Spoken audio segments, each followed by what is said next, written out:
Baik, selamat sore adik-adik semuanya. Senang sekali bisa bertemu adik-adik ya. Hari ini tanggal 28 Februari 2022, pertemuan kita yang keempat, betul ya? Kita akan berdiskusi mengenai materi tentang apa itu self regulatory organization, betul ya? Oke, karena ini ada 2 kelas dan berdasarkan pengalaman kemarin, presentasinya sampai 1 jam, saya minta bisa presentasinya singkat, padat, jelas gitu ya. Saya ingin ada perspektif dari kelas A5 kemudian B2 gitu ya. Ketika A5 presentasi, silakan tanya jawab dari berbagai kelas gitu ya. Gitu juga dengan B2, silakan gitu ya. Oke, tanpa panjang lebar lagi, siapa yang mau maju duluan? Siapa yang siap? Baik, jadi selamat sore untuk Bapak dosen dan teman-teman semuanya.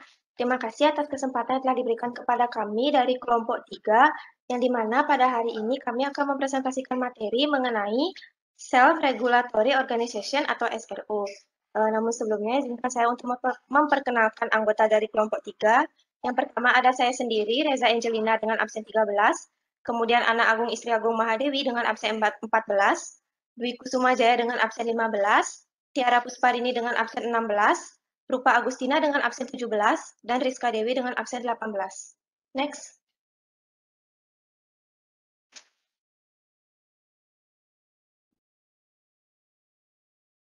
Baik, adapun materi pembahasan dari kelompok kami, yang pertama ada lembaga clearing dan penjamin, kemudian yang kedua, lembaga perlindungan investor efek, yang ketiga, lembaga penyelesaian dan penyimpanan, dan yang terakhir itu ada sesi diskusi. Next. Baik, untuk materi yang pertama akan dibawakan oleh rekan saya. Untuk waktu dan tempat saya persilakan. Baik, terima kasih atas waktu dan kesempatannya. Jadi di sini saya akan menjelaskan sedikit mengenai lembaga clearing dan penjaminan.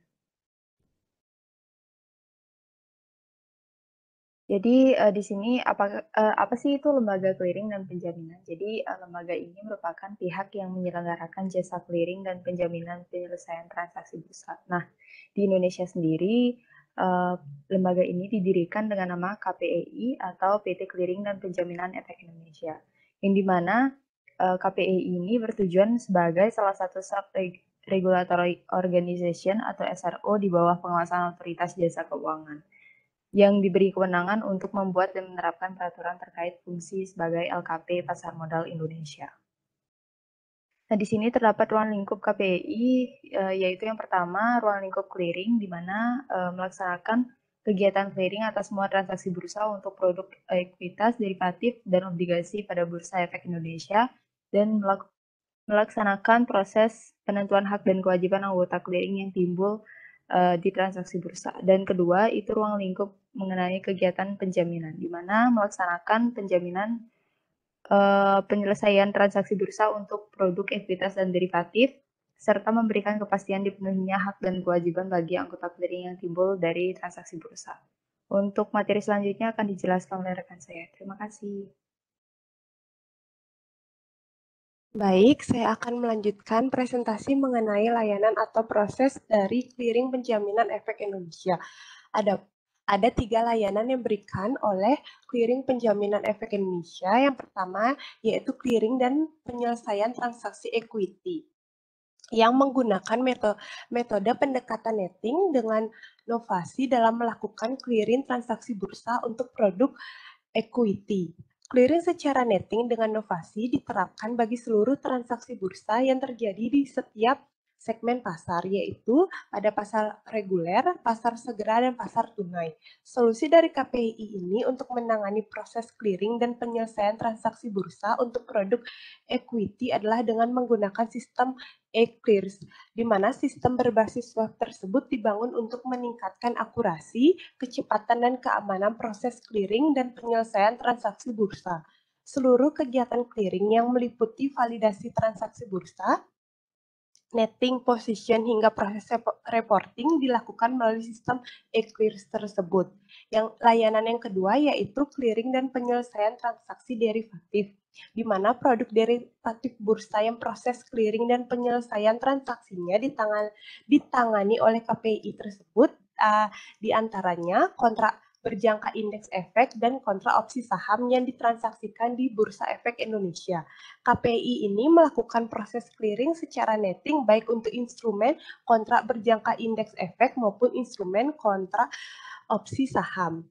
KPI juga membangun sistem Airmall dan cash management untuk mendukung proses clearing, penjaminan dan penyelesaian transaksi kontrak berjangka indeks efek serta kontrak opsi saham tersebut. Sistem yang memadukan teknologi, client service, dan web-based ini menangani keseluruhan proses clearing, penyelesaian transaksi, administrasi, dan pelaporan hingga risk monitoring transaksi. Dan yang ketiga yaitu clearing dan penyelesaian transaksi obligasi, di mana KPI tersebut mendukung perdagangan transaksi obligasi di Bursa Efek dengan menyediakan jasa clearing dan penyelesaian transaksi obligasi melalui sistem EBOS, yang seluruh kegiatan clearing, konfirmasi, dan afirmasi penyelesaian transaksi hingga administrasi pajak dilakukan melalui EBOS tersebut. Bisa di next.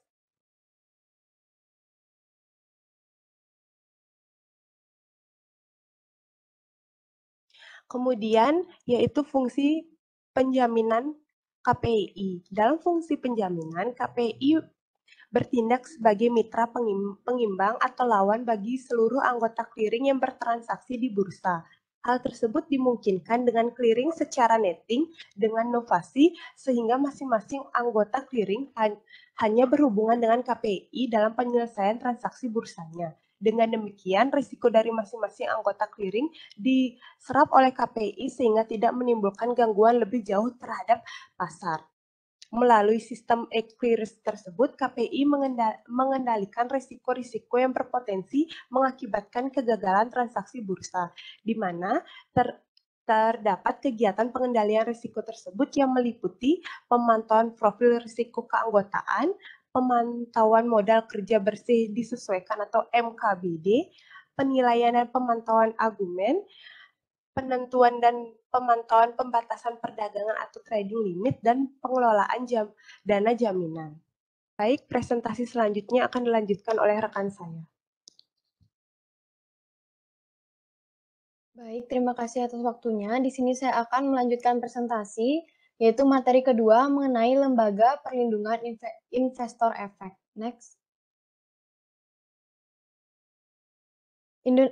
Indonesia SIPF merupakan sebuah lembaga perlindungan yang diawasi penuh oleh OJK untuk memberikan perlindungan atas aset investor melalui dana perlindungan pemodal atau DPP, sehingga akan memberikan rasa aman dan nyaman bagi para investor dalam berinvestasi di pasar modal Indonesia.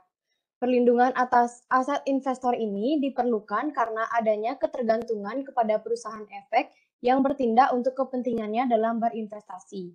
Adapun maksud dan tujuan dari penyelenggaraan dana perlindungan pemodal tersebut yaitu yang pertama, menata usahakan serta mengelola perlindungan pemodal di pasar modal. Yang kedua, melakukan investasi atas dana perlindungan pemodal. Yang ketiga, memeriksa verifikasi analisa dan tindakan lain.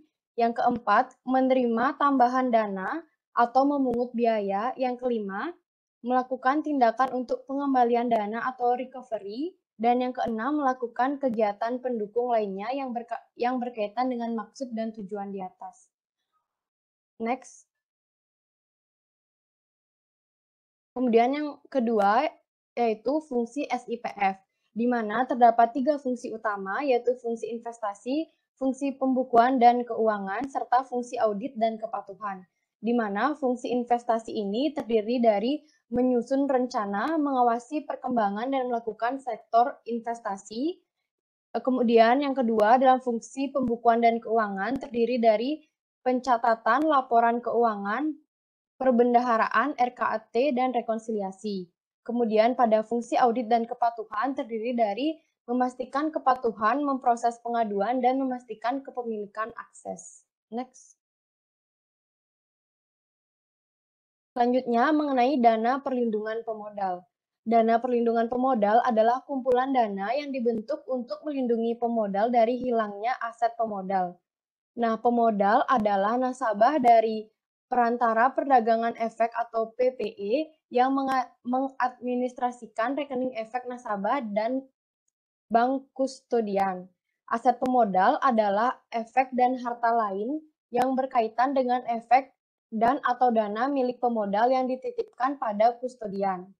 Di mana yang pertama, aset pemodal berupa efek dan harta lain yang berkaitan dengan efek yang mendapat perlindungan dana perlindungan pemodal adalah efek dalam penitipan kolektif pada kustodian yang dicatat dalam rekening efek pada lembaga penyimpanan dan penyelesaian.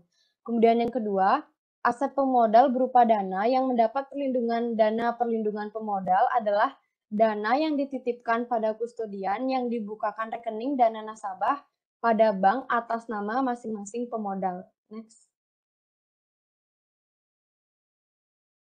Selanjutnya mengenai sumber dana. Dalam menjalankan amanat dan tugasnya, Indonesia SIPF ini mendapatkan dana dengan beberapa sumber, yaitu yang pertama, kontribusi dana awal dari bursa efek, lembaga clearing dan penjaminan, dan lembaga penyimpanan dan penyelesaian. Yang kedua, iuran keanggotaan yang nilainya ditetapkan oleh OJK, yang terdiri dari iuran keanggotaan awal dan iuran keanggotaan tahunan. Kemudian yang ketiga, dana yang diperoleh dari dana perlindungan pemodal dari kustodian sebagai pengganti dari pemodal sebagai pelaksana hak subrogasi. Kemudian yang keempat, hasil investasi dana perlindungan pemodal, dan yang kelima, sumber lainnya yang ditetapkan oleh OJK. Next. Nah, selanjutnya, dana perlindungan pemodal ini diadministrasikan dan dikelola oleh penyelenggara dana perlindungan pemodal, yaitu Indonesia SIPF. Kemudian mengenai hal tersebut terdapat beberapa ketentuannya, yaitu yang pertama, dana perlindungan pemodal bukan merupakan milik pihak tertentu dan tidak digunakan untuk keperluan apapun kecuali untuk tujuan sebagaimana ditentukan dalam peraturan OJK VLA 4. Kemudian yang kedua, dana perlindungan pemodal digunakan untuk memberikan ganti rugi kepada pemodal atas hilangnya aset modal. Yang ketiga, harta kekayaan dari dana perlindungan pemodal hanya dapat diinvestasikan pada surat berharga negara atau deposito pada bank yang dimiliki pemerintah Republik Indonesia. Yang keempat, harta kekayaan dari dana perlindungan pemodal tidak dapat dipinjamkan atau dijaminkan. Yang kelima, penyelenggara dana perlindungan pemodal berhak mendapatkan imbalan atas jasa pengelolaan atas investasi DPP sebesar 10% dari pendapatan bersih hasil investasi. Next. Baik, presentasi mengenai tahapan pembentukan dana akan dilanjutkan oleh rekan saya. Kepada Reza, dipersilahkan. Baik, untuk presentasi akan saya lanjutkan, namun sebelumnya mohon maaf, saya izin untuk mematikan kamera agar share kontennya dapat terlihat dengan lancar. Untuk materi selanjutnya adalah tahapan pembentukan dana. Adapun timeline tahapan pembentukan dana perlindungan pemodal diantaranya 30 Juni 2013, di mana kontribusi dana awal dilakukan oleh SRO yaitu BEI, KPEI, dan KSEI dengan masing-masing kontribusi sebesar 15 miliar sehingga akan diperoleh dana sejumlah 45 miliar. Kemudian untuk tanggal 1 Januari 2014, iuran keanggotaan awal sebesar 100 juta untuk masing-masing perantara pedagang efek yang mengadministrasikan rekening efek nasabah akan dibayarkan oleh BEI, KPEI, dan KSEI. Kemudian iuran keanggotaan tahunan sebesar 0,001% dari rata-rata bulanan total nilai aset nasabah tahun sebelumnya yang dititipkan pada PPE yang mengadministrasikan rekening efek nasabah akan dibayarkan oleh BEI, KPEI, dan KSEI. Kemudian untuk tanggal 31 Januari 2014, ketiga SRO akan kembali memberikan kontribusi dana sebesar 5 miliar sehingga akan diperoleh dana sebesar 15 miliar. Selanjutnya 31 Januari 2015, iuran keanggotaan tahunan sebesar 0,001% dari rata-rata bulanan total nilai aset nasabah tahun sebelumnya yang dititipkan pada PPE yang mengadministrasikan rekening efek nasabah akan dibayarkan oleh BEI, KPEI, dan KSEI. Kemudian yang terakhir, tanggal 1 Januari 2016, pelaksanaan iuran keanggotaan bagi bank kustodian mulai berlaku sejak 1 Januari 2016 dan besarnya nilai iuran akan ditetapkan maksimal 30 September 2015. Next. Baik, yang selanjutnya adalah perlindungan pemodal, yaitu perlindungan investor. Pemodal yang asetnya mendapat perlindungan adalah pemodal yang memenuhi persyaratan di antaranya menitipkan asetnya dan memiliki rekening efek pada kustodian, dibukakan subrekening efek pada lembaga penyimpanan dan penyelesaian oleh kustodian, kemudian yang terakhir, memiliki nomor tunggal identitas pemodal dari lembaga penyimpanan dan penyelesaian, di mana hal tersebut tidak berlaku bagi pemodal yang memenuhi satu atau lebih kriteria di bawah ini, di mana yang pertama, pemodal yang terlibat atau menjadi penyebab aset pemodal hilang. Kedua, pemodal merupakan pemegang saham pengendali, direktur, komisaris, ataupun pejabat satu tingkah di bawah direktur kustodian, dan atau pemodal merupakan afiliasi dari pihak-pihak tersebut pada angka 1 dan 2. Next. Yang selanjutnya ada tahapan perlindungan. Baik dalam segi aset yang dilindungi maupun dalam segi pemodal yang akan dilindungi, terdapat beberapa tahapan perlindungan, di antaranya untuk tanggal 1 Januari 2014 sampai dengan 31 Desember 2015, untuk pemodal, dana perlindungan pemodal hanya memberikan ganti rugi kepada pemodal yang merupakan nasabah perantara pedagang efek yang mengadministrasikan rekening efek nasabah. Sedangkan untuk aset pemodal, pemberian ganti rugi tersebut hanya terbatas pada aset pemodal berupa saham yang termasuk dalam penitipan kolektif KSEI. Kemudian, untuk tanggal 1 Januari 2016 sampai dengan hari ini atau sekarang, untuk pemodal, dana perlindungan pemodal memberikan ganti rugi kepada pemodal yang merupakan nasabah perantara pedagang efek yang mengadministrasikan rekening efek nasabah dan nasabah bank kustodian. Sedangkan untuk aset pemodal, pemberian ganti rugi aset pemodal itu berupa efek yang termasuk dalam penitipan kolektif KSEI dan dana yang dibukakan rekening dana nasabah pada bank atas nama masing-masing pemodal. Next. Baik, untuk materi selanjutnya adalah tahapan penanganan klaim.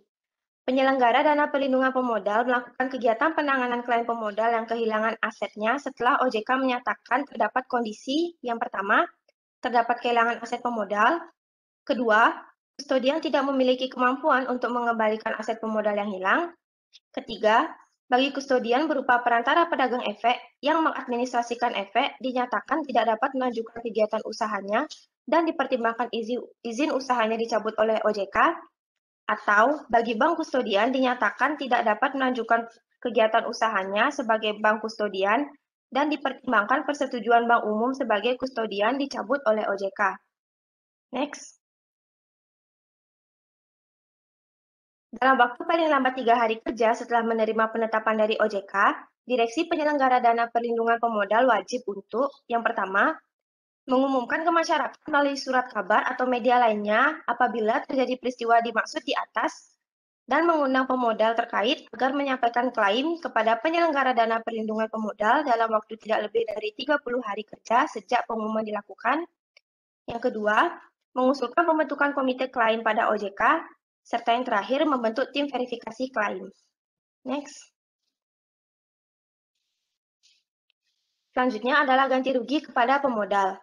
Pembayaran ganti rugi kepada pemodal dengan menggunakan dana perlindungan pemodal dilakukan jika memenuhi ketentuan di antaranya yang pertama, OJK telah menerbitkan pernyataan tertulis bahwa terdapat kehilangan aset pemodal, kustodian tidak memiliki kemampuan untuk mengembalikan aset pemodal yang hilang, bagi kustodian berupa perantara pedagang efek yang mengadministrasikan efek dinyatakan tidak dapat melanjutkan kegiatan usahanya dan dipertimbangkan izin usahanya dicabut oleh OJK, atau bagi bank kustodian dinyatakan tidak dapat melanjutkan kegiatan usahanya sebagai bank kustodian serta dipertimbangkan persetujuan bank umum sebagai kustodian dicabut oleh OJK. Kemudian yang kedua, pemodal telah mengajukan permohonan ganti rugi kepada penyelenggara dana perlindungan pemodal sesuai dengan peraturan OJK nomor 6.5 mengenai penyelenggara dana perlindungan pemodal. Next. Baik, sekian dari saya. Untuk materi selanjutnya akan dilanjutkan oleh rekan saya. Terima kasih. Baik, sebelumnya terima kasih atas kesempatannya. Jadi di sini kita akan melanjutkan materi yang ketiga yaitu lembaga penyelesaian dan penyimpanan. Namun sebelum kita melangkah lebih jauh untuk mendalami apa itu lembaga penyelesaian dan penyimpanan, kita perlu mengetahui apa sih sebenarnya lembaga penyelesaian dan penyimpanan tersebut. Next.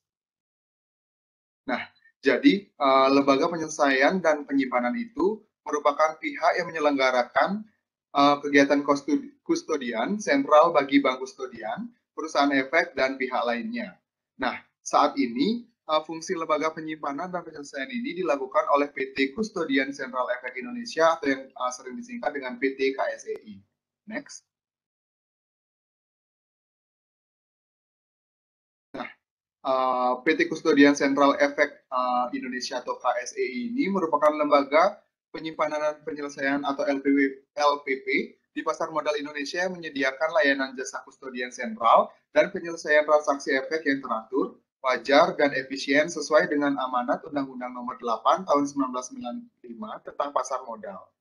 Nah, jadi KSEI atau PT Kustodian Sentral Efek Indonesia ini didirikan di Jakarta pada tanggal 23 Desember 1997 dan memperoleh izin usahanya pada tanggal 11 November 1998. Yang dimana KSEI ini merupakan salah satu bagian dari Self Regulatory Organization atau SRO bersama PT Bursa Efek Indonesia atau BEI, serta PT Clearing Penjaminan Efek Indonesia atau KPEI.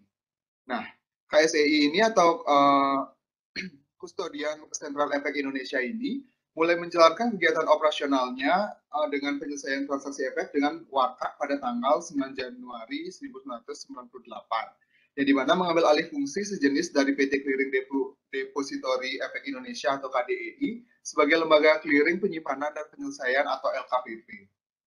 Nah, selanjutnya di tahun 2000, KSEI ini bersama SRO lainnya itu yang setelah saya sebutkan tadi ini menerapkan transaksi perdagangan dan penyelesaian efek tanpa wakat atau scriptless trading. Nah, penerapan tersebut didukung oleh sistem utama dari KSEI yaitu The Central Depository and Book Entry Settlement System atau CBES. Next. Nah, di tanggal 8 Agustus 2018 diluncurkan CBES Next G sebagai upaya KSEI dalam mendukung perkembangan pasar modal Indonesia terutama dari sisi peningkatan jumlah investor serta peningkatan jumlah penyelesaian transaksi. Nah, upaya tersebut sebagai upaya untuk meningkatkan kepercayaan investor untuk berinvestasi dengan diwujudkan KSEI melalui kewajiban kepemilikan Single Investor Identification atau SID pada tahun 2012. Nah, SID ini sebagai nomor identitas tunggal bagi investor yang memberikan kemudahan pada proses identifikasi investor, sekaligus juga sebagai landasan berbagai pengembangan pasar modal lainnya, termasuk fasilitas, akses, atau acuan kepemilikan sekuritas.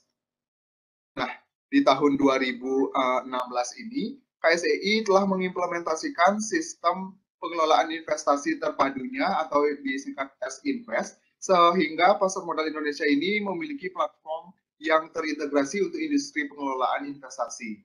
Dan terobosan tersebut berhasil mengantarkan KSEI meraih penghargaan sebagai The Best Central Securities Depository in Southeast Asia di tahun 2016 versi Alpha Southeast Asian Magazine dan menjadikan Indonesia sebagai salah satu negara pertama di kawasan Asia Tenggara yang memiliki sistem pengelolaan investasi yang terpadu. Next. Baik, terkait materi jasa yang diberikan KSEI ini akan dilanjutkan oleh rekan saya. Terima kasih. Baik, terima kasih atas waktunya. Di sini saya akan melanjutkan presentasi mengenai jasa yang diberikan KSEI. Nah, dalam menjalankan tugas dan fungsinya, KSEI memberikan beberapa jasa yang dapat diberikan kepada customer-nya. Yang pertama ada jasa pengelolaan aset, yaitu terdapat jasa pendaftaran pembukaan rekening efek, perubahan data pemegang rekening, penutupan pemegang rekening, dan pemblokiran atau lepas blokir pemegang rekening. Kemudian jasa yang kedua yang diberikan adalah jasa kustodian, di mana jasa kustodian ini terdiri dari penyetoran efek atau dana, yaitu aktivitas pendepositian efek ke dalam CBES. Kemudian ada penarikan efek apabila ada permintaan penarikan efek dari bentuk elektronik menjadi bentuk sertifikat atas nama investor. Kemudian ada rekonsiliasi efek atau dana, yaitu jasa ini diberikan untuk menjamin bahwa saldo efek dan dana yang tercatat di rekening efek dalam CBAS selalu cocok dengan catatan saldo pada institusi lain yang terkait. Bisa tolong di next. Kemudian jasa yang ketiga di sini yang diberikan adalah jasa penyelesaian transaksi. Di mana dalam jasa penyelesaian transaksi ini terdapat penyelesaian transaksi di mana KSEI akan melakukan proses penyelesaian transaksi perdagangan pasar reguler dan pasar tunai yang telah mengalami proses netting di KPEI. Serta transaksi perdagangan pasar negosiasi yang diselesaikan secara pertransaksi. Kemudian yang kedua ada penyelesaian transaksi di luar bursa atau over the counter atau OTC, di mana penyelesaian transaksi di luar bursa ini dilakukan dengan cara pemindah bukuan efek dan atau dana antar rekening efek di KSEI. Nah, penyelesaian transaksi ini dapat terdiri dari penyelesaian transaksi efek dengan disertai pemindah bukuan dana dan penyelesaian transaksi efek tanpa disertai pemindah bukuan dana. Nah, dalam melakukan penyelesaian transaksi di luar bursa ini, instruksi harus disampaikan atau di-input ke KSEI melalui sistem CBAS. Nah, ada beberapa jenis instruksi yang dapat digunakan oleh pemegang rekening dalam CBAS ini. Nah, karena keterbatasan waktu, teman-teman dapat melihat sendiri beberapa instruksi tersebut dalam situs resmi KSEI. Kemudian kembali lagi. Kemudian jasa yang keempat itu adalah jasa aksi korporasi, di mana dalam jasa aksi korporasi ini terdapat dua jasa yang diberikan, yaitu tindakan korporasi wajib, di mana tindakan korporasi wajib ini adalah tindakan korporasi atau corporate action yang tidak memerlukan tindakan atau instruksi dari pemegang rekening yang akan mendapatkan hak CA atau corporate action dari CBAS. Contohnya di sini adalah pembayaran bunga obligasi, pembayaran pokok obligasi, dividen tunai, dividen saham, dan lain-lain. Kemudian yang kedua ada tindakan korporasi sukarela, yaitu tindakan korporasi yang memerlukan instruksi atau respon dari pemegang rekening atau investor untuk melakukan tindakan korporasi. Untuk jasa yang kelima yaitu jasa penyedia infrastruktur investasi. Nah, selain layanan jasa penyimpanan dan penyelesaian transaksi, KSEI juga menyediakan platform terintegrasi untuk transaksi pengelolaan investasi. Salah satunya produk reksadana berupa sistem pengelolaan investasi terpadu atau S-Invest. Nah, sistem yang diluncurkan sejak Agustus 2016 ini bertujuan meningkatkan standarisasi, efisiensi, dan real-time monitoring atas aktivitas industri pengelolaan investasi. Penggunaan sistem ini merupakan mandatori bagi pelaku pasar sebagaimana diatur dalam Peraturan OJK nomor 28/POJK.04 tahun 2016 tentang sistem pengelolaan investasi terpadu, sehingga seluruh transaksi reksadana wajib menggunakan sistem S-Invest ini. Kemudian jasa yang terakhir yaitu jasa lainnya. Di sini terdapat jasa IPO atau Initial Public Offering, di mana KSEI akan memberikan hak kepada pemegang rekening untuk melakukan pembelian saham baru ketika sebuah perusahaan melakukan IPO. Kemudian yang kedua ada jasa penawaran tender, yaitu penawaran pembelian atau penjualan atas sejumlah efek oleh pihak tertentu kepada pihak lain. Bisa tolong di next. Kemudian dalam KSEI mereka juga memberikan fasilitas akses KSEI. Nah, fasilitas akses KSEI ini adalah sarana akses informasi melalui jaringan internet yang diperuntukkan bagi investor untuk memonitor posisi dan mutasi efek miliknya yang tersimpan pada subrekening efek di KSEI. Nah, setiap investor berhak untuk memperoleh akses atas fasilitas ini melalui pemegang rekening KSEI, di mana investor terdaftar sebagai nasabah. Nah, KSEI tidak menggunakan biaya apapun baik kepada pemegang rekening KSEI atau investor atas pemakaian fasilitas akses KSEI ini. Bisa tolong di next. Kemudian apa sih manfaat akses KSEI ini bagi investor dan bagi pemegang rekening? Nah, akses KSEI ini memiliki beberapa manfaat bagi investor, diantaranya dapat mengakses secara real time data kepemilikan efek serta mutasinya. Yang kedua, memberikan kemudahan investor untuk melakukan konsolidasi laporan portofolio, menumbuhkan kepercayaan dan rasa aman, kemudian memberikan manfaat tambahan informasi yang diinginkan investor secara transparan di pasar modal Indonesia.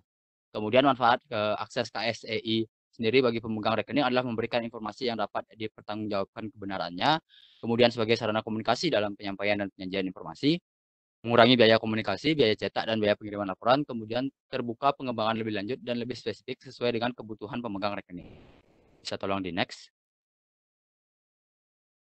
Baik, demikian yang dapat saya sampaikan mengenai jasa yang diberikan oleh KSEI. Untuk waktu dan tempat saya kembalikan kepada moderator. Terima kasih.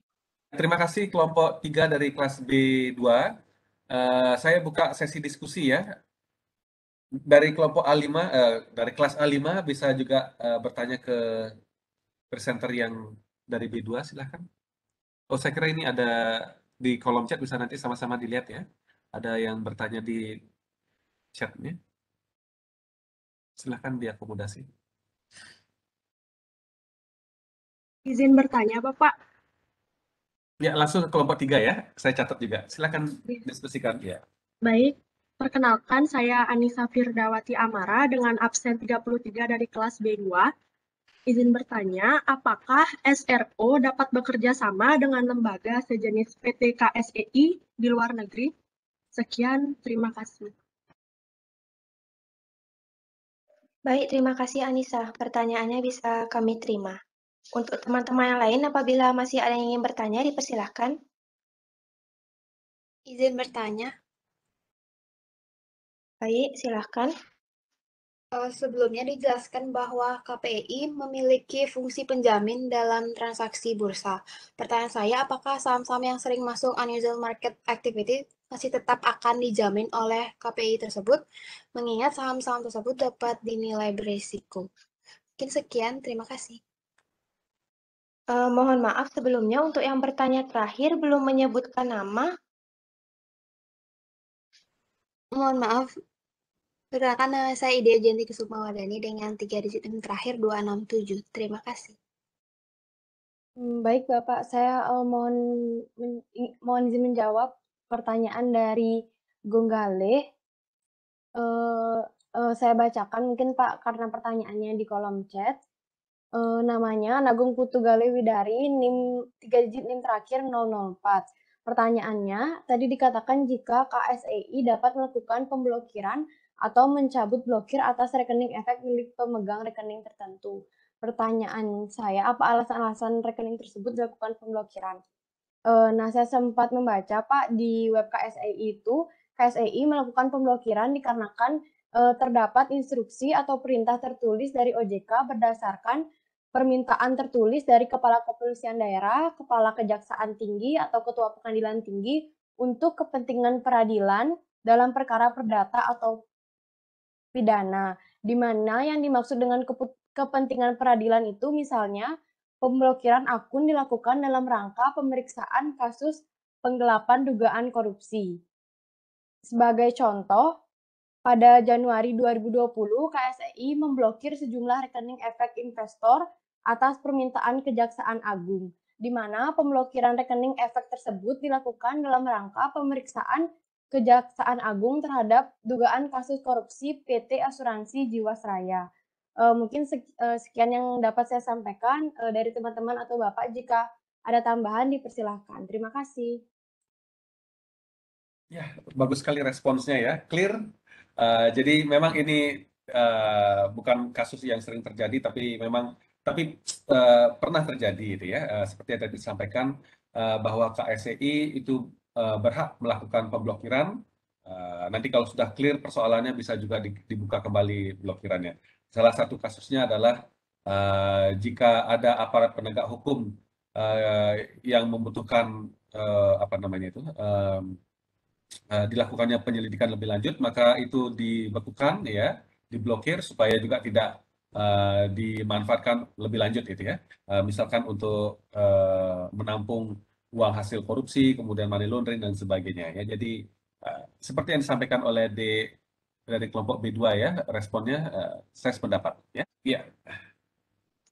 Baik Bapak, saya akan menjawab pertanyaan dari Anissa, di mana pertanyaannya, apakah SRO dapat bekerja sama dengan lembaga sejenis PT KSEI di luar negeri? Jawabannya yaitu bisa Pak, di mana dengan melakukan kerjasama ini merupakan hal yang baik dalam pengembangan SRO di era globalisasi. Kerjasama ini juga membuktikan bahwa SRO siap untuk bisa menjadi perusahaan SRO ke luar negeri yang juga dapat mendukung dan meningkatkan tata kelola perusahaan SRO. Selain itu pula, hal ini juga dapat meningkatkan brand value yang menjadi daya tarik masyarakat lokal maupun asing, sehingga akan banyak orang yang akan tertarik pada dunia pasar modal. Tidak hanya itu juga Pak, kerjasama internasional ini juga dapat meningkatkan mutu dan pelayanan perusahaan SRO itu sendiri.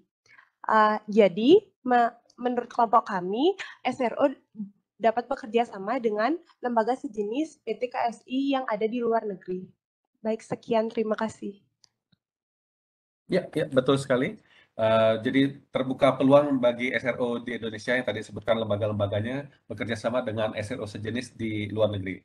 Termasuk salah satunya tujuannya adalah untuk benchmarking ya, untuk update regulasi-regulasi yang terus berkembang gitu ya. Mohon izin menjawab pertanyaan dari Ayu Sufi yang dimana pertanyaannya udah ditulis di kolom chat, dimana pertanyaannya adalah berapakah batasan dana yang akan diberikan bagi setiap aset pemodal dan kustodian yang hilang. Jadi perlu yang diketahui lagi untuk dipertegas, dana perlindungan pemodal atau DPP dikelola oleh penyelenggaraan DPP sebagai perseroan yang telah mendapatkan izin usaha dari OJK. Dalam hal ini adalah PT Penyelenggara Program Perlindungan Investor Efek Indonesia atau Indonesia Securities Investor Protection Funds atau SIPF. Nah, pembayaran ganti rugi menggunakan DPP ini dilakukan oleh Indonesia SIPF jika investor telah mengajukan permohonan ganti rugi kepada Indonesia SIPF atas aset investor yang hilang akibat penyalahgunaan aset oleh oknum tertentu. Nah, pembayaran ganti rugi kepada pemodal dengan penggunaan dana perlindungan pemodal dapat dilakukan jika memenuhi beberapa ketentuan yang dimana sudah dijelaskan tadi pada saat presentasi. Yang pertama ada OJK telah menerbitkan pernyataan tertulis serta pemodal telah mengajukan permohonan ganti rugi kepada penyelenggara dana perlindungan pemodal sesuai dengan peraturan OJK nomor 6.A.5 tentang penyelenggaraan dana perlindungan pemodal. Nah, ganti rugi sebagaimana yang dimaksud itu diberikan dalam bentuk dana sebesar nilai aset pemodal yang hilang atau sesuai dengan batasan paling tinggi untuk setiap pemodal dan setiap kustodian yang ditetapkan oleh OJK itu. Nah, ganti rugi atas nilai aset pemodal yang hilang tidak mencakup nilai kerugian atas perkiraan dari nilai investasi masa yang akan datang. Nah, jika berbicara berapa batasan paling tinggi ganti ruginya, yaitu batasan paling tinggi dalam pembayaran ganti rugi aset pemodal ini sebesar 200 juta per pemodal dan 100 miliar rupiah untuk per kustodian. Jadi sekian jawaban dari kelompok kami. Terima kasih. Ya, oke. Ya, jadi saya kira yang disampaikan tadi sudah betul ya. Oke, sudah semuanya terbahas 4 pertanyaan? Belum, Bapak. Oh, belum ya? Ada lagi ya? Iya, masih ada lagi 2. Oke, silakan. Ya, baik. Terima kasih atas waktu dan kesempatannya. Jadi di sini saya akan menjawab pertanyaan dari Jayanti yang pada intinya pertanyaannya itu apakah unusual market activity itu tetap akan dijamin oleh KPI. Nah, menurut artikel-artikel yang saya baca juga itu menyatakan bahwa KPI itu tidak akan menjamin saham-saham yang bernilai berisiko, terutama yang UMA, karena dinilai berisiko dan karena terjadinya pergerakan harga suatu efek yang tidak biasa. Nah, selain itu juga menurut dari Direktur Utama KPI menyatakan bahwa jual beli saham atas saham-saham tersebut cenderung dilakukan oleh pemodal yang sama dan dinilai itu tidak menciptakan keadilan yang dalam bertransaksi. Hal ini juga dimuat dalam keputusan direksi PT BEI, tepatnya pada bagian 2.11 mengenai pelaksanaan fungsi pengawasan dan perdagangan bursa melakukan tindakan untuk menerbitkan UMA atau unusual market activity ini yang dinilai berpotensi mengganggu terselenggaranya perdagangan efek yang teratur, wajar, dan efisien. Yang dimana artinya bahwa saham-saham tersebut yang termasuk ke dalam kategori UMA ini langsung akan diawasi oleh pihak BEI. Sekian jawaban dari saya, terima kasih. Ya, Saya sependapat juga, silahkan dilanjutkan lagi. Baik, untuk pertanyaan yang terakhir Bapak akan saya jawab, yaitu pertanyaan dari Agung Istri. Untuk yang pertama, apakah KSEI memberikan perlindungan bagi aset investor? Jadi, KSEI itu ia memberikan perlindungan bagi aset milik investor, baik keamanan, kerahasiaan, maupun transparansi informasi atas efek milik investor yang tersimpan di KSEI melalui peluncuran fasilitas investor area, di mana berdasarkan web yang saya baca itu sudah sejak tanggal 18 Juni 2009, yang kemudian diubah namanya menjadi fasilitas akses atau acuan kepemilikan sekuritas KSEI, di mana diharapkan penambahan fasilitas akses ini mampu memberikan perlindungan lebih terhadap investor dan meningkatkan kepercayaan investor untuk berinvestasi di pasar modal Indonesia. Kemudian, apa syarat dari investor yang mendapatkan perlindungan aset? Sebelumnya sudah saya jelaskan di PPT, namun mengizinkan saya untuk menyampaikannya kembali secara ringkas saja. Yang pertama, menitipkan asetnya dan memiliki rekening efek pada kustodian. Yang kedua, dibukakan subrekening efek pada lembaga penyimpanan dan penyelesaian oleh kustodian. Dan yang terakhir, memiliki nomor tunggal identitas pemodal dari lembaga penyimpanan dan penyelesaian, di mana hal tersebut tidak berlaku bagi pemodal yang memenuhi satu atau lebih kriteria, di mana yang pertama, pemodal yang terlibat atau menjadi penyebab aset pemodal hilang. Kedua, pemodal merupakan pemegang saham pengendali, direktur, komisaris, atau pejabat satu tingkat di bawah direktur kustodian. Dan yang terakhir, pemodal merupakan afiliasi dari pihak-pihak tersebut pada angka 1 dan 2 seperti yang saya sebutkan sebelumnya. Baik, sekian dari saya, Bapak. Terima kasih.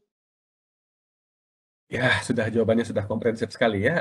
Saya kira kita bisa melangkah ke presenter berikutnya ya. Baik, selamat sore Bapak dosen dan teman-teman semua. Pada kesempatan kali ini, kami dari kelompok 3 akan mempresentasikan mengenai materi Self-Regulatory Organization pada mata kuliah Teori Pasar Modal kelas A5 dengan dosen pengampu Bapak Putu Agus Arina, SE, MM,M.ACC.PIN/AK. Selanjutnya. Nah, sebelum masuk ke materi, ada baiknya nih kita kenalan dulu sama anggota kelompok 3. Yang pertama itu, Nika Dedian Purwanti, saya sendiri dengan absen 02, Nikomang Ayu Desi dengan absen 06, Lo Gede Sintanini Pratyani AS dengan absen 30, Nimade Dwi Wahyuni Aprilia dengan absen 32, Nigusti Ayu Rati Angelika dengan absen 36, Iputu Agus Dana Prayoga dengan absen 37, dan yang terakhir, Idewa Ayu Dian Rahmasari dengan absen 40. Selanjutnya. Sebelum masuk ke materi juga, ada baiknya kita tahu submateri apa aja yang kelompok 3 ini akan bahas pada presentasi kali ini. Yang pertama itu ada Bursa Efek Indonesia, yang kedua Lembaga Clearing dan Penjaminan, yang ketiga Lembaga Perlindungan Investor Efek, dan yang terakhir yang keempat Lembaga Penyimpanan dan Penyelesaian. Selanjutnya. Nah, untuk mengefektifkan waktu yang ada baiknya kita masuk ke materi yang pertama, yaitu Bursa Efek Indonesia. Selanjutnya. Bursa Efek Indonesia, seperti yang kita ketahui atau yang disebut dengan BEI, ini merupakan suatu pasar modal, di mana itu definisinya itu, Bursa Efek Indonesia itu adalah pihak penyedia berbagai infrastruktur pasar modal, mulai dari sistem pencatatan, sistem dan aturan perdagangan. Bahkan mereka sampai memiliki wewenang dalam pengawasan. Nah, secara simpelnya itu, Bursa Efek Indonesia itu didirikan untuk menyelenggarakan dan menyediakan sistem bahkan sampai sarana perdagangan efek di Indonesia yang dilakukan oleh PT Bursa Efek Indonesia atau PT BEI. Selanjutnya, sejarah Bursa Efek Indonesia. Di sini ada 3 kategori tahun. Yang pertama itu ada tahun 1997. Di mana tahun 1997 itu di Indonesia, Bursa Efek ini pertama kali diresmikan oleh Bapak Presiden Soeharto pada tanggal 10 Agustus 1977,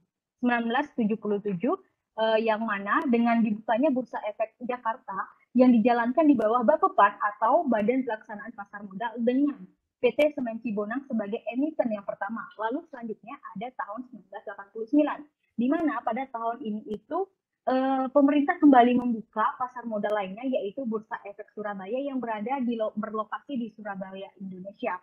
Lalu yang terakhir ada tahun 2007.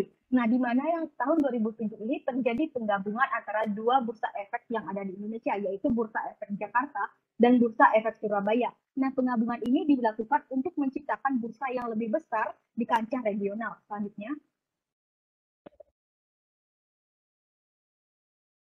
Untuk presentasi kali ini akan dilanjutkan oleh rekan saya. Untuk waktu dan tempat saya persilakan. Terima kasih. Baik, jadi di sini saya Ayu Devi dengan NIM 3 digit terakhir 08 akan melanjutkan presentasi yaitu cara kerja Bursa Efek Indonesia. Nah, jadi dalam cara kerja Bursa Efek Indonesia ini dia dibagi menjadi 5. Yang pertama ada price and time priority, yang mana itu berarti waktu prioritas merupakan penawaran membeli atau menjual dengan harga yang sama ya. Nah, jadinya nanti sistem Bursa Efek Indonesia ini akan menyajikan prioritas kepada investor atau emiten yang mengajukan permintaan pembelian atau penawaran pada penjualan. Kemudian cara kerja Bursa Efek Indonesia yang kedua itu adalah sistem pembelian saham, yang mana jadi di sini dia sistem pembelian sahamnya itu akan menggunakan satuan perdagangan yang diakui oleh suatu negara. Kemudian yang ketiga itu ada jam bursa efek, yang mana jamnya itu berbatasan waktu dengan regulasi pemerintah. Kemudian ada penyelesaian transaksi, yang mana di Indonesia itu penyelesaian transaksinya itu sekarang sudah diperbaharui menjadi T+2 hari perdagangan. Kemudian terakhir itu ada pengawasan perdagangan yang mana nanti proses ini akan mencakup pengawasan seperti meliputi penjaminan keamanan segala informasi perusahaan dan lain-lain. Kemudian saya akan lanjut lagi kepada fungsi Bursa Efek Indonesia, yang mana fungsi BEI itu ada 6. Yang pertama adalah menyediakan semua sarana perdagangan efek. Yang kedua itu membuat regulasi atau peraturan yang berkaitan dengan kegiatan bursa. Kemudian yang ketiga itu ada mengupayakan likuiditas instrumen. Yang keempat ada mencegah praktik-praktik menyimpang seperti kolusi, pembentukan harga yang tidak sesuai, dan insider trading. Kemudian yang kelima ada menyebarluaskan informasi bursa atau sebagai sumber informasi. Dan yang terakhir itu dia menciptakan instrumen dan jasa baru. Kemudian materi selanjutnya itu adalah tentang clearing penjaminan efek Indonesia atau kita sering sebut sebagai KPEI. Jadi pertama-tama sebelum memahami tentang KPEI itu teman-teman harus tahu tentang apa sih itu KPEI. Jadi di sini definisi KPEI itu adalah pihak yang menyelenggarakan jasa clearing dan penjaminan dalam transaksi bursa. Yang mana untuk KPEI sendiri itu dia didirikan dengan tugas untuk menyediakan jasa clearing dan penyelesaian transaksi bursa yang teratur, wajar, dan efisien, serta menjamin penyerahan secara fisik, baik saham maupun uang. Kemudian untuk materi selanjutnya akan dijelaskan oleh rekan saya. Terima kasih. Baik, materi selanjutnya akan dilanjutkan oleh saya sendiri, yaitu Sinta Nindya. Jadi saya akan menjelaskan tentang sejarah perkembangan dari Clearing Penjaminan Efek Indonesia atau KPEI.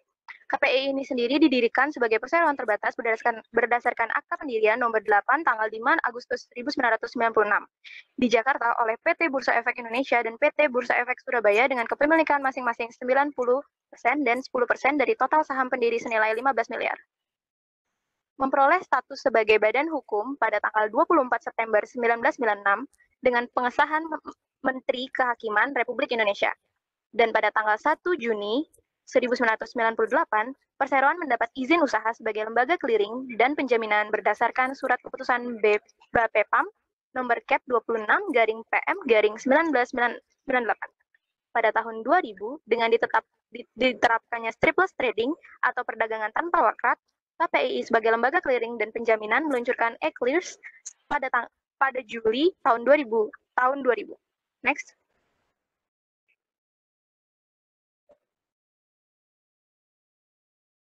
Baik, selanjutnya yaitu fungsi lembaga clearing. Terdapat beberapa fungsi dari lembaga clearing sendiri, yaitu yang pertama sebagai manajemen risiko kerugian trading, penyeimbangan transaksi berdasarkan pasar saham, mengelola kebutuhan margin para anggota, memfasilitasi pengiriman dana secara teratur, melalui mekanisme lelang atas kewajiban kontraktual, pihak yang one prestasi, dan yang terakhir, fungsi dari lembaga clearing itu sendiri yaitu khusus untuk menyelesaikan secara serah terima fisik. Lembaga clearing sebagai fungsi novasi yaitu menjamin terpenuhinya hak atau kewajiban dari pembeli atau penjual komoditi. Next.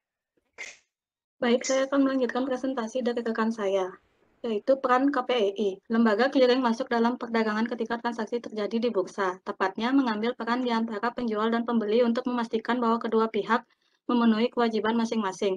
Lembaga ini bertanggung jawab untuk penyelesaian transaksi, mengurus pembayaran margin, dan pelaporan lain yang berhubungan dengan pemenuhan kewajiban transaksi. Tugas lembaga clearing tersebut dilakukan untuk memitigasi risiko dalam transaksi komoditas, khususnya melalui margin yang didepositokan oleh pembeli dan penjual. Setelah transaksi terjadi, lembaga clearing akan memasukkan finansial dan validasi transaksi. Fungsi mitigasi risiko memungkinkan clearing mengambil peran buyer maupun scaler dalam transaksi dan menjadi subjek default risk dari kedua belah pihak. Untuk itu, clearing akan memberikan syarat margin kepada dua belah pihak sebelum bertransaksi sebagai jaminan sebelum dan saat bertransaksi. Next. Yang ketiga ada lembaga perlindungan investor efek. Next. Pengertian lembaga investor efek yaitu Indonesia SIPF adalah sebuah lembaga perlindungan yang diawasi penuh oleh OJK untuk memberikan perlindungan atas aset investor melalui dana perlindungan pemodal atau DPP, sehingga memberikan rasa aman dan nyaman bagi para investor dalam berinvestasi di pasar modal Indonesia. Indonesia SIPF berdiri di bawah PT Penyelenggara Program Perlindungan Investor Efek Indonesia atau P3IE untuk memberikan perlindungan investasi untuk para investor atau pemodal di Indonesia melalui penyelenggaraan dana perlindungan pemodal atau DPP. Next. Yang selanjutnya nilai budaya Indonesia SIPF. Yang pertama ada integrity, yaitu selalu menjaga perilaku dan bertindak konsisten sesuai dengan nilai-nilai serta memegang teguh prinsip dan kode etik yang berlaku. Selanjutnya, service excellent, yaitu senantiasa memberi pelayanan yang terbaik kepada para stakeholder. Selanjutnya, customer focus, yaitu fokus untuk melindungi investor di pasar modal Indonesia dan senantiasa membina hubungan baik dengan anggota dana perlindungan pemodal. Yang terakhir, reliable, yaitu menjaga kepercayaan dan diberikan dengan memberikan pelayanan terbaik dalam melindungi investor di pasar modal Indonesia. Next.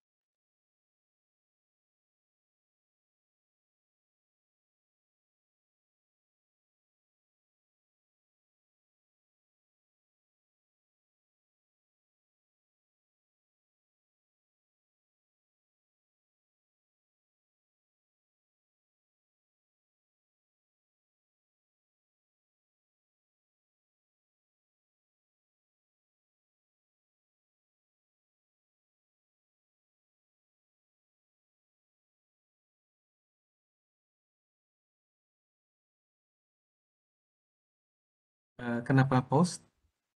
Bapak, sepertinya teman sekelompok saya ada Oke. gangguan. Jadi apakah boleh di-backup, Pak? Iya, silakan. Baik. Jadi untuk fungsi SIPF itu dia pertama ada 3. Yang pertama itu ada investasi, ada pembukuan dan keuangan, dan yang ketiga itu ada audit dan kepatuhan. Untuk fungsi investasi itu dia meliputi menyusun dan melaksanakan rencana investasi, kemudian mengawasi perkembangan investasi dan melakukan proses setor hasil investasi. Kemudian untuk fungsi yang kedua itu dia tentang pembukuan keuangan itu dia ada membuat dan menyelenggarakan pencatatan serta pembukuan atas seluruh transaksi, kemudian memastikan bahwa pencatatan dan pembukuan tersebut terselenggara dan tersimpan dengan baik, kemudian menyusun laporan keuangan, melakukan kegiatan pembendaharaan, kemudian menyusun RKAT, dan yang terakhir itu apabila terdapat keraguan itu nanti penyelenggara dana perlindungan pemodal itu wajib melakukan rekonsiliasi dengan pihak terkait. Dan kemudian fungsi SIPF yang terakhir itu dia terkait dengan audit dan kepatuhan, yang mana dia itu mencakup tentang memastikan kepatuhan terhadap peraturan perundang-undangan serta prosedur operasi standar dan kode etik. Kemudian yang selanjutnya memproses setiap pengaduan pemodalan masyarakat yang terkait, dan yang terakhir itu memastikan bahwa pegawai pengawasan internal dan kepatuhan itu dia memiliki akses ke pembukuan setiap waktu. Kemudian untuk selanjutnya itu tentang kewajiban SIPF itu sendiri, yang mana kewajiban SIPF itu sendiri teman-teman bisa lihat pada slide, yang mana di sini ada 5 kewajiban. Yang pertama adalah memisahkan penyimpanan dan pencatatan dan pembukuan antar harta kekayaan, kemudian menyimpan efek dalam rangka investasi dana perlindungan pemodal, kemudian menempatkan uang tunai dari dana perlindungan pemodal pada rekening terpisah, membuat dan menyampaikan laporan mencakup kegiatan dan keuangan, dan yang terakhir adalah menyediakan tempat penyimpanan yang aman dan atas harta kekayaan. Untuk materi selanjutnya akan dibawakan oleh rekan saya. Terima kasih. Selanjutnya itu lembaga penyimpanan dan penyelesaian. Next. Pengertian. Itu lembaga penyimpanan dan penyelesaian adalah pihak yang menyelenggarakan kegiatan konstitudian, Central Bank Konstitudian, perusahaan efek dan pihak lain. PT Konstitudian Sentral Efek Indonesia dalam kurung KSEI merupakan lembaga penyimpanan dan penyelesaian dalam kurung LPP di pasar modal Indonesia yang menyediakan layanan jasa konstitudian sentral dan penyelesaian transaksi efek yang teratur, wajar dan efisien sesuai amanat Undang-Undang Nomor 8 Tahun 1995 tentang pasar modal. Next. Selanjutnya ada cara kerja KSEI. Hal pertama yang harus diketahui adalah bagaimana pengelolaan saham itu sendiri. Yang pertama ada pembukaan rekening efek. Pihak broker ataupun pialang pertama-tama akan membuka rekening untuk investor atau nasabah. Rekening tersebut diperlukan agar investor bisa memulai melakukan investasi. Yang kedua ada pembukaan sub rekening dan RDN. Dalam tahapan ini peranan penting KSEI akan mulai terlihat. Dalam memulai transaksi jual beli saham maupun instrumen lainnya, maka diperlukan RDN atau rekening dana nasabah. Yang terakhir ada kepentingan dana dan saham. Dalam hal kepentingan dana, seluruh transaksi nantinya akan dimutasikan oleh pihak RDN setiap investor. Untuk saham sendiri, kepemilikan efek lainnya akan berada di sub rekening. Next. Yang selanjutnya ada manfaat KSEI bagi investor, yaitu dibagi menjadi 4. Yang pertama ada dapat memeriksa kepemilikan efek saham secara real time di dalam subrekening KSEI pribadi, lengkap dan mutasinya dalam kurun waktu 30 hari terakhir. Yang kedua ada jika ingin membeli saham menggunakan jasa broker, maka KSEI akan membantu dalam melakukan konsolidasi laporan semua portofolio milik pribadi. Yang ketiga ada KSEI mampu memberikan rasa aman untuk setiap investor saat ingin membuka sub rekening efek investasi saham. Dan yang terakhir memberikan secara penuh transparansi data karena seluruh informasi terkait pasar modal bisa diakses dengan mudah. Maka akan memberikan transparansi yang menyeluruh pada para investor. Next. Selanjutnya akan dilanjutkan oleh teman saya. Baik, terima kasih atas waktunya. Di sini saya akan melanjutkan presentasi dari rekan saya. Yang keempat, ada fasilitas yang disediakan oleh KSEI. Selain menyediakan SID untuk para investor, fasilitas lainnya yang disediakan oleh lembaga KSEI adalah akses. Akses adalah singkatan dari acuan kepemilikan sekuritas, suatu media yang bisa digunakan oleh para investor untuk memantau setiap kegiatan yang terdapat di dalam subrekeningnya, baik itu untuk keperluan jual beli reksadana, obligasi, saham, serta efek lainnya. Manfaat akses untuk para investor adalah agar bisa mengakses data kepemilikan efek dan melakukan mutasi di subrekening. Layanan ini juga mampu memberikan rasa aman karena kepemilikan subrekening bisa dipantau kapan saja. Selain itu, akses juga mampu menyajikan informasi dan berbagai data secara transparan.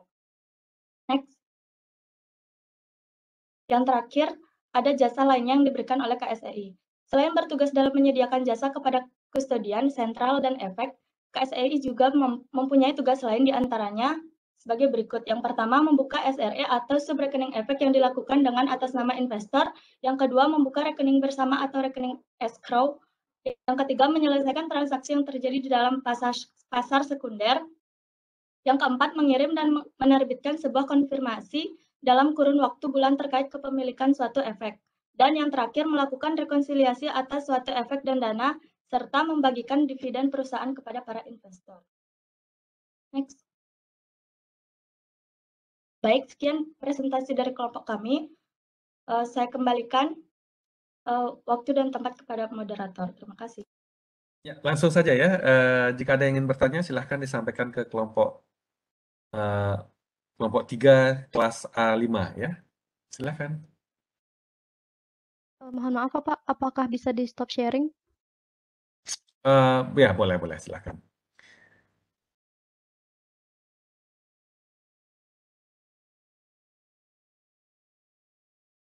Izin bertanya Bapak, pada kelompok 3.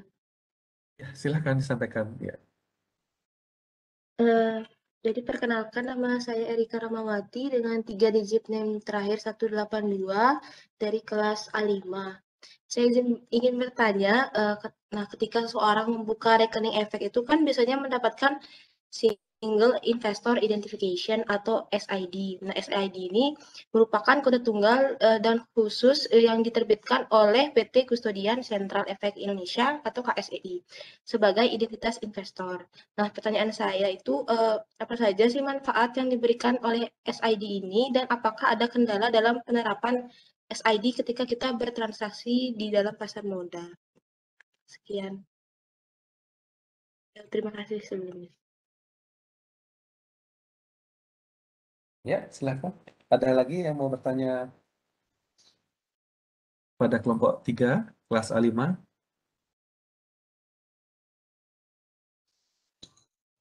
Izin bertanya, Bapak. Ya, silakan. Perkenalkan, nama saya Nika Dekpina Jenti Putri dengan 3 digit yang terakhir 198. Tadi dijelaskan oleh kelompok penyaji bahwa jasa lain yang diberikan oleh KSEI ini adalah membuka subrekening efek. Bisa tolong dijelaskan lebih detail lagi mengenai subrekening efek ini, mungkin kelebihan atau kegunaannya atau penjelasan lainnya, dan apa yang membedakan subrekening efek ini dengan rekening-rekening lainnya. Sekian pertanyaan saya, Pak. Terima kasih. Ya, gimana Dek, kelompok 3? Mau dilanjutin buka sesi diskusi atau di stop dulu, nanti ada sesi kedua? Silahkan, senyamannya.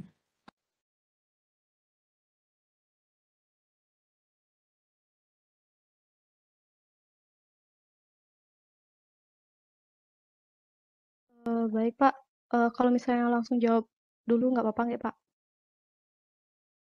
Baik, Ya, jadi di sini silakan. ya Pak.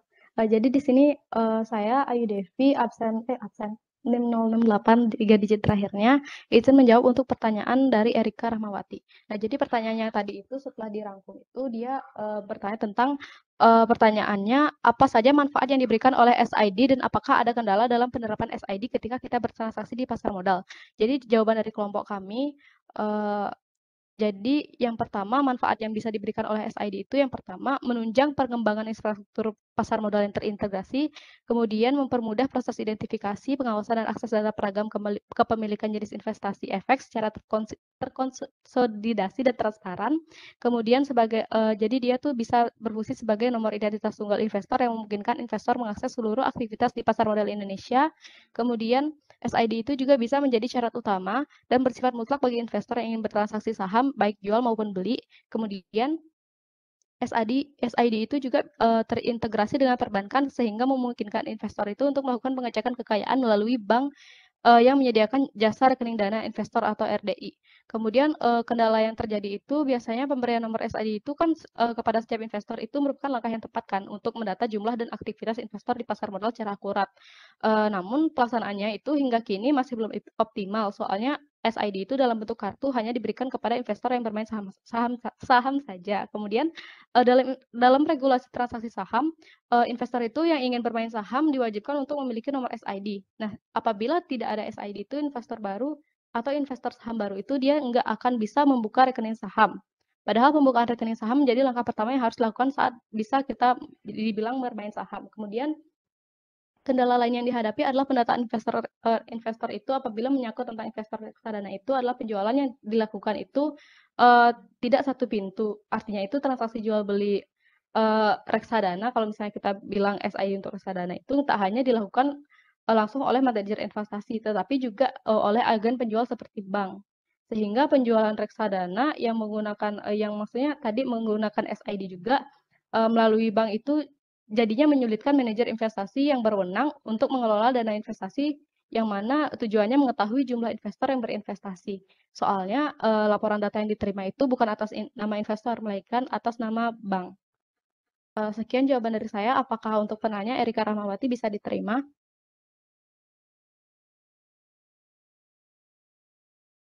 Iya Yudef, mungkin jawabannya udah lengkap ya, cuman tadi ada nyebut agak ada main saham gitu, mungkin bisa dirubah sedikit, dicari sinonimnya lah gitu, biar lebih enak didengar. Makasih. Iya baik, mohon maaf. Oke, terima kasih. Berarti pembicaraan tadi udah diresapi ya maknanya ya. Kemudian dengan 3 digit NIM terakhir 287. Di Silakan sini Dek saya Ayu. akan menjawab pertanyaan dari Pena yang dimana pertanyaannya dijelaskan bahwa jasa lainnya yang diberikan oleh KSEI adalah membuka SRE atau subrekening efek. Bisa tolong dijelaskan lebih detail lagi mengenai subrekening efek dan apa yang membedakan SRE ini dengan rekening-rekening lainnya. Baik, di sini saya akan menjawab pertanyaan dari Pena. Di mana subrekening efek adalah rekening efek atas nama investor yang tercatat dalam rekening efek atas nama pemegang rekening di lembaga penyimpanan dan penyelesaiannya. Kemudian kegunaan SRE ini yang dimana subrekening efek membantu pemegang rekening dalam menyelenggarakan administrasi efek nasabah yang disimpan di KSEI dengan mengacu kepada prinsip pemisahan pencatatan aset nasabah sesuai ketentuan peraturan yang berlaku di pasar modal. Subrekening efek ini juga akan menjamin keterbukaan sistem pembukuan pemegang rekening di KSEI sehingga diharapkan dapat lebih memberikan proteksi kepada investor atas investasi yang mereka lakukan. SRE ini juga memiliki keuntungan atau kelebihan yang dimana keuntungan utama bagi pemegang rekening ini adalah efisien yang diperoleh pada saat adanya corporate action, misalnya seperti pembagian dividen, di mana untuk keperluan tersebut pemegang rekening tidak perlu menyampaikan daftar nasabahnya lagi kepada KSEI. Data nasabah langsung diperiksa KSEI melalui data subrekening efek pada tanggal pencatatan atau recording date. Pada tanggal pembayaran dividen tersebut, KSEI akan langsung mendistribusikan dividen ke masing-masing subrekening efek yang berhak atau yang menjadi haknya. Kemudian yang menjadi perbedaan dari SRE ini dari rekening-rekening yang lainnya, yaitu subrekening efek yaitu terdapat pada fungsinya. Subrekening efek itu sendiri oleh karena pada pertanyaan tidak tertera rekening pembedanya yang di mana, atau rekening yang dimaksud dengan pembedanya itu tidak ada di pertanyaan. Jadi menurut kelompok kami menjelaskan secara umum di sini yang mana subrekening efek ini mempunyai fungsi yang berbeda dengan rekening lainnya. Yang dimana hal ini disebabkan di mana subrekening efek ini mempunyai fungsi khusus yang merujuk pada pencatatan kepemilikan efek investor yang mempunyai tujuan khusus juga terkait dengan perlindungan investor dan data investor dan efisiensi distribusi hasil corporate action yang tentunya tidak berlaku bagi rekening-rekening lainnya. Oke, nah, apakah bisa diterima atau untuk Bapak dosen dan teman-teman yang lainnya bisa menambahkan? Bapak boleh izin menambahkan, Pak? Tentu saja, silakan. Jadi di sini saya akan menambahkan jawaban dari dia mengenai apa sih, kan tadi udah ada keuntungannya. Jadi di sini saya akan menambahkan apa sih itu kekurangannya. Nah sebelumnya itu kan tadi dijelaskan apa itu subrekening efek. Nah subrekening efek ini juga digunakan untuk menyimpan portofolio saham atas nama nasabah yang dicatat pada KSEI. Nah adanya SRE ini itu dapat membantu pemegang rekening dalam menyelenggarakan administrasi efek nasabah seperti mengajukan permohonan pembukaan, penutupan, atau bahkan sampai pemblokiran subrekening efek yang disimpan di KSEI yang mengacu kepada prinsip pemisahan pencatatan aset nasabah sesuai dengan ketentuan peraturan yang berlaku di pasar modal. Dan juga itu di halaman web KSEI sendiri itu perlu diinformasikan lagi bahwa KSEI ini tidak mengenakan biaya apapun dalam pembuatan subrekening efek ini. Lalu untuk kekurangannya itu, setelah saya cari di beberapa artikel itu, subrekening efek ini itu gampang disabotase. Kenapa? Karena kan seperti yang kita ketahui di subrekening efek itu ada beberapa yang namanya itu rekening tidur atau rekening efek yang tidak diaktifkan oleh penggunanya. Nah, tujuan dari penutupan ini itu biasa rekening tidur ini adalah untuk mencegah aksi goreng-menggoreng saham di Bursa Efek Indonesia. Nah, kalau misalnya itu pengguna rekening efek ini biasanya dia dikasih batasan waktu oleh KSEI itu kalau tidak salah 6 bulan dia dikasih waktu untuk mengaktifkan kembali subrekening efek ini.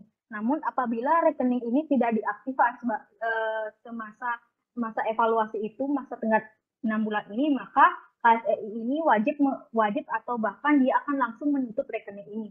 Nah, banyaknya rekening tidur ini disebabkan oleh tingginya animo investor yang berniat menyerap saham perdana emiten saat hajatan inisial public offering atau yang yang kerennya itu adalah IPO. Nah, biasanya ini investor saham IPO ini dia hanya kayak dia bertransaksi saat hajatan aja, saat ada orang yang rame-rame itu beli saham, dia hanya bertransaksi saat itu saja. Nah, setelah mereka meninggalkan atau tidak lagi aktif setelah hajatannya itu selesai, itu mereka akan meninggalkan atau tidak lagi aktif dalam memakai rekening tersebut.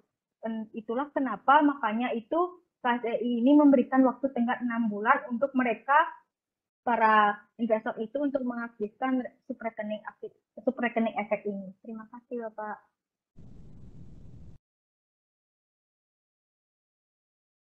Baik, mohon izin menjawab pertanyaan dari Priscilia. Kenalkan, nama saya Nimade Dwi Yuni Aprilia dengan 3 digit tim terakhir 232. Pertanyaan Cynthia yaitu, mungkinkah penyelesaian transaksi saham di BEI menjadi 1 hari saja? Dan adakah risiko-risiko yang dapat terjadi bila hal tersebut dilakukan? Direktur Utama PT Clearing Penjamin Efek Indonesia atau KPEI, Hasan Fazi, menerangkan mulanya banyak orang menginginkan transaksi saham semakin cepat sampai dengan T+1. Namun hal itu memiliki sejumlah resiko. Resiko yang dimaksud seperti salah memasukkan order transaksi sehingga tak ada ruang untuk koreksi. Padahal transaksi saham terkait nilai dan volume saham. Sehingga natur transaksi bursa ada waktu yang disediakan yang kita sebut post-trade processing atau pemrosesan yang harus dilakukan mengikuti atau setelah dilakukan transaksi di bursa. Konfirmasi klien, afirmasi, dan pihak ketiga yang akan pihak intermediasi penyelesaian melihat ketersediaan efek dan dananya.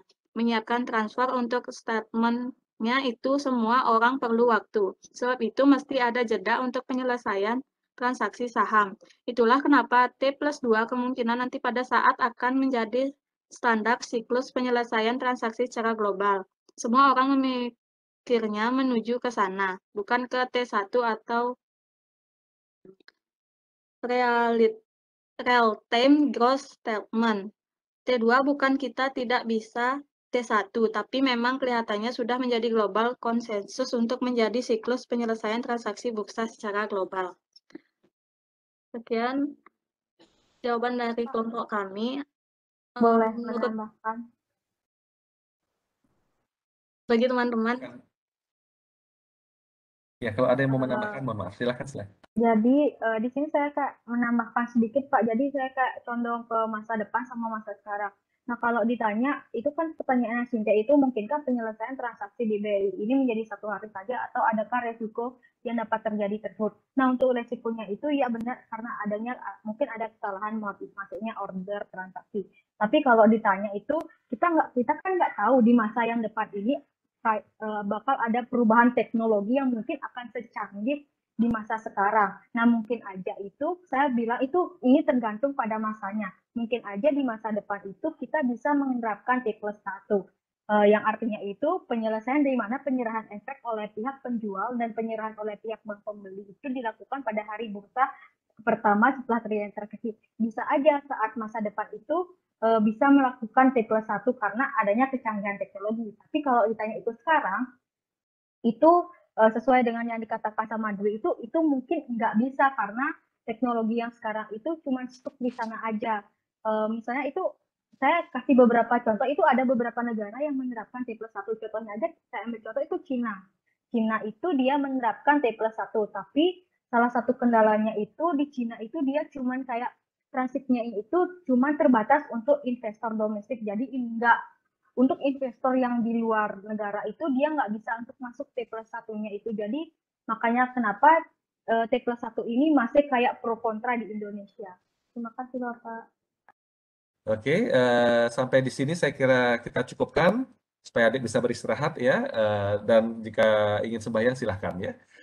Terima kasih banyak, sampai bertemu di pertemuan berikutnya. Saya kira kita bisa kembali ke hari kuliah yang biasanya ya. Oke, sampai bertemu di pertemuan berikutnya. Bye-bye. Terima kasih Pak, selamat malam. Selamat malam semuanya. Terima Ya. kasih Pak. Selamat malam Bapak. Terima kasih. Terima kasih. Baru keluar semua suaranya. Oke, sampai jumpa. Yuk, Selamat malam mari. Bapak, terima kasih. Yuk, bye-bye.